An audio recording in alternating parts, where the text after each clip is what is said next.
Listen, so Disney really tried making their version of Shrek where they would gather all of their fairy tales and put them into one movie, even flexing that they put over 100 Easter eggs to all of the other movies for their 100th year anniversary. But in a movie about wishes, I feel like theirs is to just hang on for a couple more years. Look, I don't even think this is the worst Disney movie out there. It just clearly didn't live up to the hype for what was supposed to be a century in the making. But they really are going the Pixar cinematic universe route and trying to connect everything because this is a movie that's ripping the fourth page wall and meant to be the origin story for Disney. We know that they're already putting Easter eggs to the previous movies the way that Pixar does, having the star from Wish come out in the credits of Strange World. You know, Pixar always had John Ratzenberger as their lucky charm for the voices, and now Disney has Alan Tudyk doing every role in every movie, even with a hidden hey-hey in this one. But there's those great breakdowns on how Disney used to reuse their old animations in the 90s. Now they're reusing their animations from the 90s. You belong to me. Hey, maybe we'll finally know why Brother Bear was eating Nemo. But it does have me worried about Disney not looking into the future because they're too focused on the past, because I don't think they realize that it doesn't matter if you're first. It only matters if you last. Asha! I'm here! Whew, just 1 second. Let me catch my breath. But before we get into full spoilers, a big thanks to this video sponsor, Xreal, and their new Air 2 AR glasses. Are you someone who's been wanting that theater experience but doesn't want to deal with all those crazy crowds? You ever just want to watch something on the main TV but, someone else in the house is hogging the remote? Well, these bad boys are the ultimate experience. They're the slickest glasses that come with 2 Sony micro LED screens where all you have to do is plug in via USB-C and bam, you've got the best seat in the theater without even having to be in the theater. They even come with surround sound audio that's pumped directly from the glasses. That means that you can take them on the go and watch from wherever, whenever, upping your travels on planes, trains, and automobiles without even hurting your neck since you won't be staring at your phone. And they really have changed the game. Even with editing this video, you can plug in your computer and get those extra screens to be more productive. You can level up your gaming through their Beam device that lets you connect your PlayStation, your Switch, any other devices to give you the ultimate experience, going as far as boasting an IMAX-sized screen to make it feel like you're at the theater, all from the comfort of your own couch. Plus, if it's too bright, you can use their dimming technology on the Air 2 Pros that lets you adjust to your surroundings, which is a really neat feature. You can even lock your screen to stay put or move alongside with you, and it makes whatever you're viewing so discreet that you can be seated at the AMC watching something bad, put these on, start watching something good. Just know, snacks aren't included. So with the holiday season also being the ultimate movie season, change the way you view with these glasses and always have the best seat in the house right at your convenience. Especially, when you have a full house. That way, you can make every night a movie night. So if you can't get out to the cinemas, then bring the cinemas to you with Xreal's Air 2 glasses by clicking the link down below and getting a pair for yourself today. Now, with full spoilers out of the way, let me explain. Where was I? Oh, yeah. So the movie begins as a fairy tale, zooming into the story that gives us the LME on how this place called Rosas came to be. Pretty much there was a sorcerer named Magnifico who created this town after his home was completely demolished, and he used magic to grant people's wishes, which got a lot of people immigrating over to his little island because they wanted some of that UBW. The catch is that once you're 18 and make your wish, you for some reason can't remember what your dream or passion was, meaning that it's up to Magnifico to make it come true, and you can't do anything about it. But this dude is only granting like a dozen a year, so if he doesn't consider your wish worthy, you're pretty much just stuck living on this island. But I guess at least rent is free. The king is ready for you. Now? Am I late? The last interview It was a disaster! finished early. The main character that we follow is Asha, who's being interviewed to be the Sorcerer's Apprentice, since I don't know what's been happening to all the other Sorcerer's Apprentices, but this is a girl whose whole character arc is that she cares too much. Like, it gets to the point that her I Want song that Disney's known for is for others to get their wants. Her big motivation for applying is because her grandpa Sabino is about to be 100 years old, just like Disney, and like them, they forgot their purpose. So she wants the job because those who get chosen get a genie pass to cheat the system, and all their family members' wishes get top priority. Asha also lives with her mom, Sakina, who's a weaver, and is also inspired by her father, who passed away when she was 12, but everyone talks about him like he was this really big philosopher. So learning that there was a version of the script where they lived in this forest community because they didn't agree with how the king was running things, I think it does answer a lot of questions in the story whenever they make these big leaps, because I wonder how much her father and Magnifico knew each other, if he was almost like an uncle to her, because 5 minutes into getting to know each other, like right into the interview, the king reveals his like massive secret about the wishes to Asha. It is my responsibility to only grant the wishes I am sure are good for Rosas. So most of these wishes will never be granted? They even have this duet song called At All Costs that I thought was cute at first, but then everyone was talking about this being like a romance song, and yeah, once I heard that the demo swapped out the lyrics from being love to promise, I can kind of see how they try to flip it. And honestly, if it's not a love ballad, then it's like a pledge of allegiance to the magic and country, because that's technically who they're swearing to. That's it.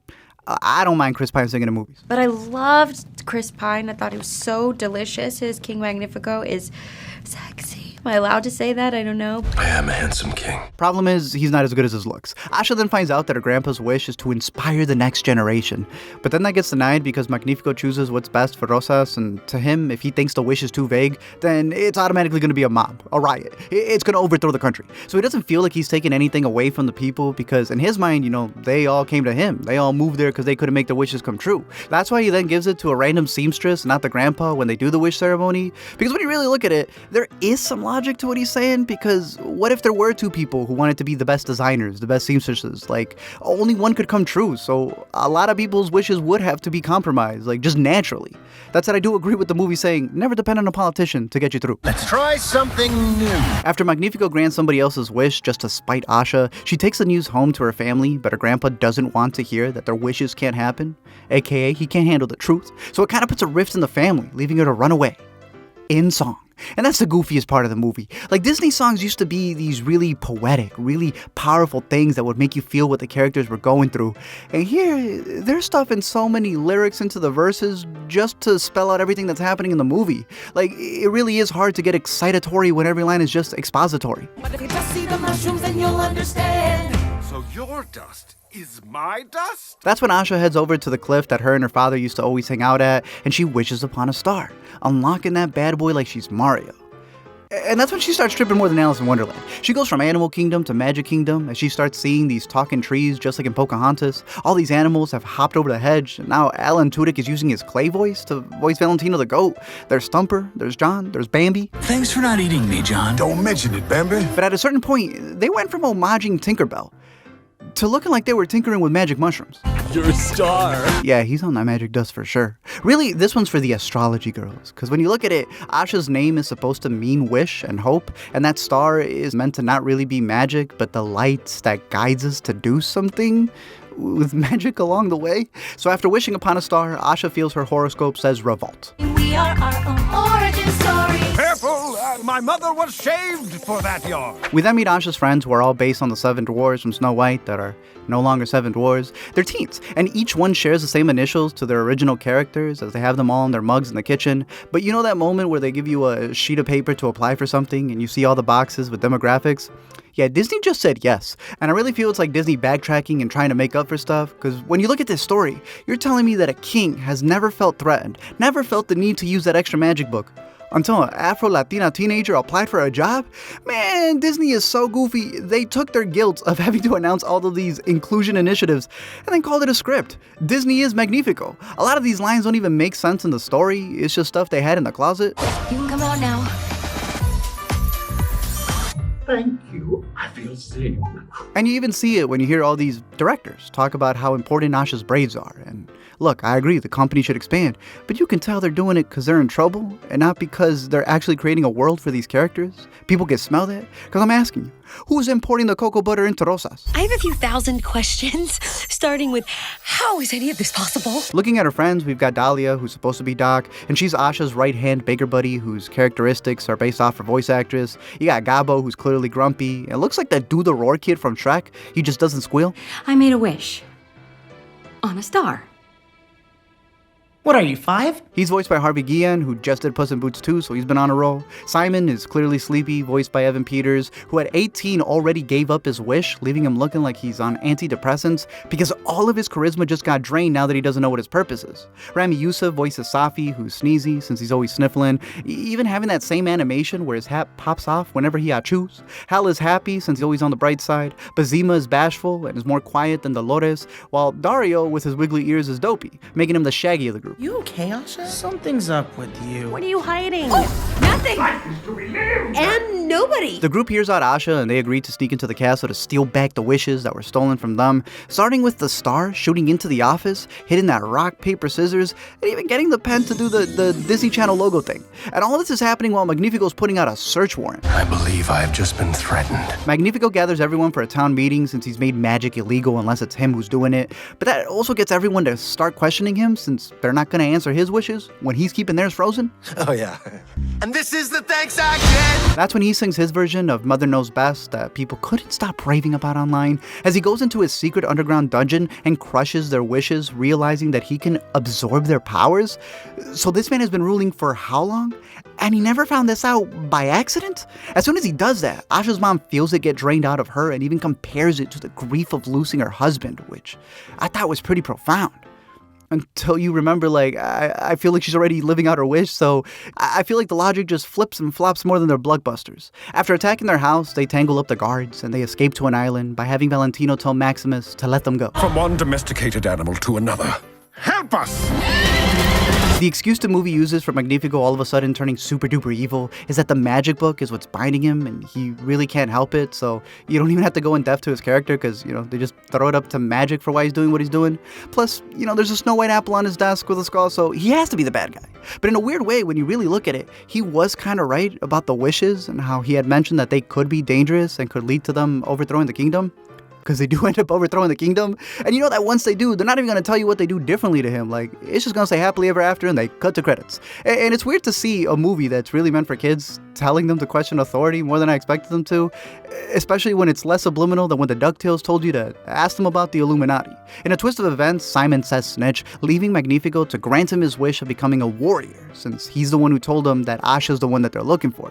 But it's this random mouse over here who rats out to the queen about the king. Please, put that book down. Now, Disney revealed that a version of the story was going to make Queen Amaya a bad person also, which to me is way more interesting. Even in the art book, they had referenced them as being the Disney version of Tony and Carmela Soprano, because her not knowing that her husband was running the kingdom this way, I don't know, I felt that was a really big stretch. But also having her involved or her being his wish would have made the ending way more impactful, because then you have a villain who people would have connected to, someone who either has to lose her in order to correct his wrongs for the kingdom, or be the type of villain who chooses her over being good. That would have had so many couples coming out of the theater, talking, having these conversations about them wanting to side with the baddie over the lead. Now they don't even have anyone going into the movie to see. His orders then get a witch hunt going on in the name of Rosas, which leads the king to chase Asha into the woods, where they jump over a Bambi and then turn her magic carpet car into a Wild Wild West machine. But then it turns out that it's not even the king, but Simon, who shape-shifted like a Skrull. Or Maleficent, Jafar, whoever you want it to be. And before Simon can take them, John the Charmin Bear comes in to help them escape, leaving the animals to go rabbit on him. It's not me you should be afraid of. Meanwhile, all of the friends break into the castle and pull that music scene from Tarzan, even doing his yell when they leap off the ledge to free the wishes. And it makes sense since one of the co-directors of this movie did do that classic. But before they can complete this mission, the king stops them and snatches the wishes back, not even caring that all of the townspeople are finally seeing him hold their wishes captive.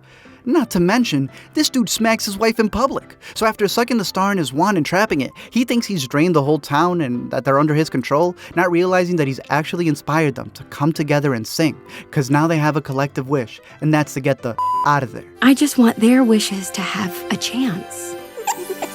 The script then writes it for them to win as they trap the king inside his staff, hanging him up on the dungeon as a mirror on the wall, as everyone now has the chance to ruin their wishes on their own. In the end, the star just dips on them, leaving Asha with a magic wand, revealing that she is the origin for all Disney magic.